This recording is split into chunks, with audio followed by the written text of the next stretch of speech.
Assalamualaikum warahmatullahi wabarakatuh. Saya akan mempresentasikan modul ajar yang saya buat. Yang pertama ada identitas modul, sekolah, mata pelajaran, tema, fase kelas, alokasi waktu, tahun pelajaran, nama penyusun. Di B ada kompetensi awal, yaitu peserta didik dapat memahami konsep hidup rukun, damai, tentram. C, kegiatan pembelajaran ini profil pelajar Pancasila. Yang pertama, beriman, bertakwa kepada Tuhan Yang Maha Esa, dan berakhlak mulia dengan cara peserta didik memahami konsep saling menghargai dalam keberagaman. Yang kedua, berkebinekaan global dengan cara melatih peserta didik tidak membeda-bedakan teman ketika membentuk kelompok diskusi atau praktikum. Yang ketiga, bergotong royong dengan cara melatih peserta didik untuk saling membantu pekerjaan dan mengerjakan tugas kelompok saat melaksanakan kegiatan diskusi maupun presentasi hasil kerja kelompok materi keberagaman. Yang keempat, bernalar kritis dengan cara melatih peserta didik memberikan pertanyaan-pertanyaan dalam kegiatan diskusi. Yang kelima, kreatif dengan cara melatih peserta didik berinovasi dalam mengajukan ide yang berhubungan dengan topik materi keberagaman. Selanjutnya, sarana dan prasarana, alat dan bahan. Pertama, ruang kelas. Kedua, alat dan bahan, video, gambar tentang keberagaman. Kedua, LCD proyektor. Tiga, laptop. Yang keempat, speaker. Materi dan sumber ajar. Materinya buku paket pendidikan agama Islam kelas 4, pendidikan Kemendikbud dari tahun 2021. Peserta didik, yaitu peserta didik bukan berkebutuhan khusus. Model pembelajaran memakai discovery learning, metode pembelajaran, ceramah, diskusi, tanya jawab, pemberian tugas. Tujuan pembelajaran, untuk tujuan pembelajaran dengan melakukan kegiatan memberi rangsangan, identifikasi masalah, pengumpulan data, pengolahan data, verifikasi, dan penarikan kesimpulan. Peserta didik mampu menyebutkan keberagaman, bahwa Indonesia terdiri dari keberagaman dan merupakan sunatullah. Selanjutnya, kriteria ketercapaian tujuan pembelajaran. Peserta didik mampu menjelaskan pengertian keberagaman sebagai sunatullah. Kedua, peserta didik mampu menyebutkan beberapa keberagaman yang ada di Indonesia. Tiga, peserta didik mampu menjelaskan arti toleransi. Pemahaman bermaknanya, memahami perbedaan yang ada di Indonesia dan menanamkan sifat toleransi sejak dini supaya bisa menerima perbedaan yang ada dan itu merupakan sunatullah.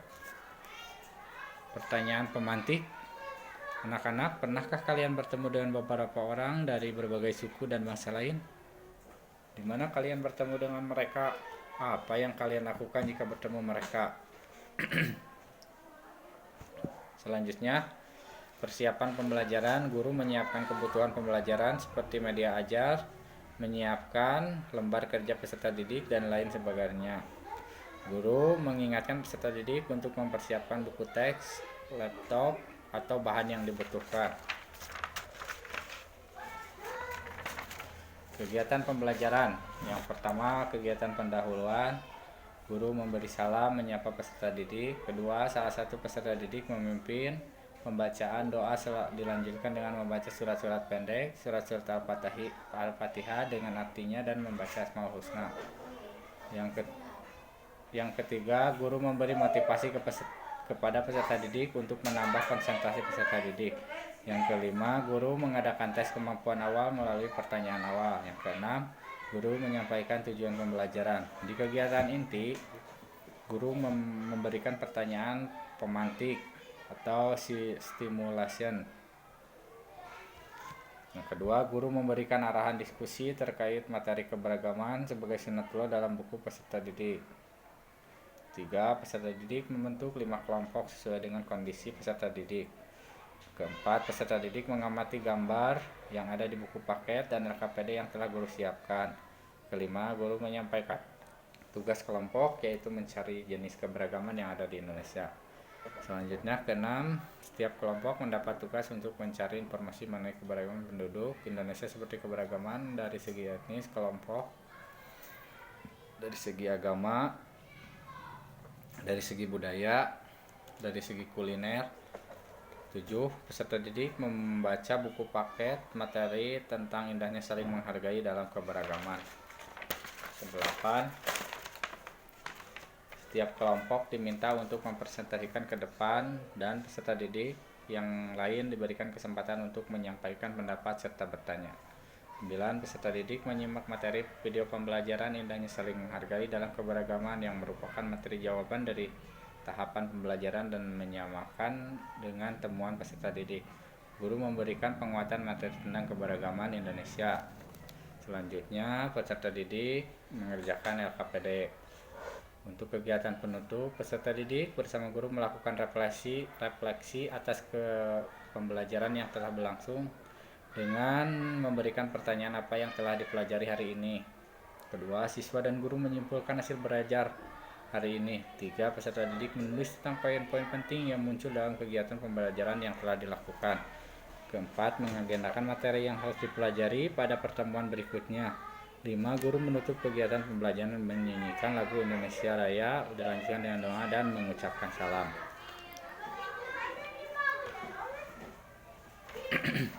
Untuk selanjutnya,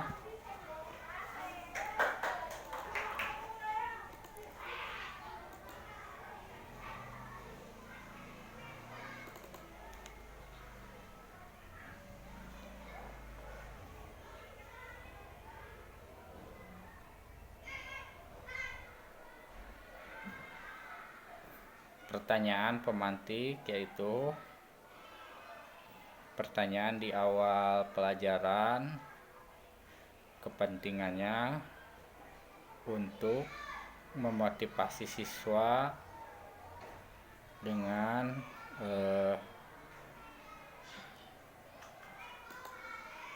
materi ajar supaya siswa tersebut terangsang untuk mempelajari materi yang telah ditentukan.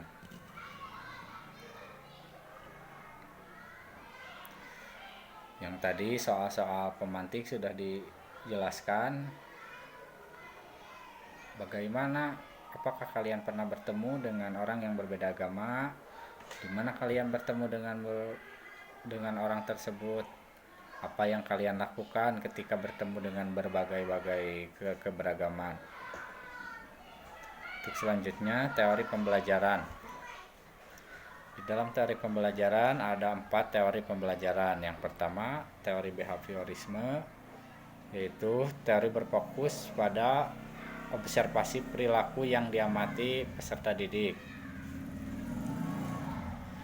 Individu belajar melalui respon terhadap rangsangan dalam teori behaviorisme. Yang kedua, teori kognitif. Teori ini yaitu mencakup dengan pemahaman, berpikir, persepsi, memori, dan pemecahan masalah dalam pembelajaran.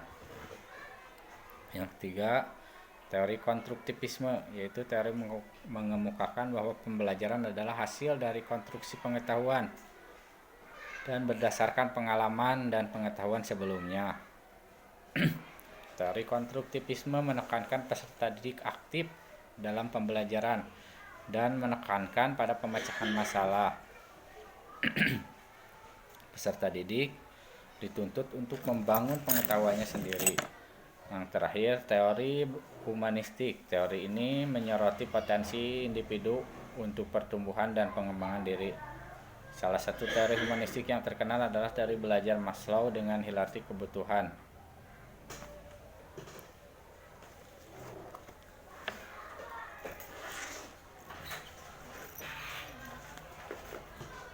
A'udzu billahi minasy syaithanir rajim. Bismillahirrahmanirrahim. Wadduha wallaili idza saja. Ma wadda'aka rabbuka wa ma qala. Walal akhiratu khairul laka minal ula. Walasawfa yu'tika rabbuka fatarda. Alam yajidka yatiman fa'awa. Wa wajadaka dhallan fahada. Wa wajadaka a'ilan fa'aghna. fa ammal yatima fala taqhar wa ammas sa'ila fala tanhar wa amma bi ni'mati rabbika fahaddith. Shadaqallahul adzim.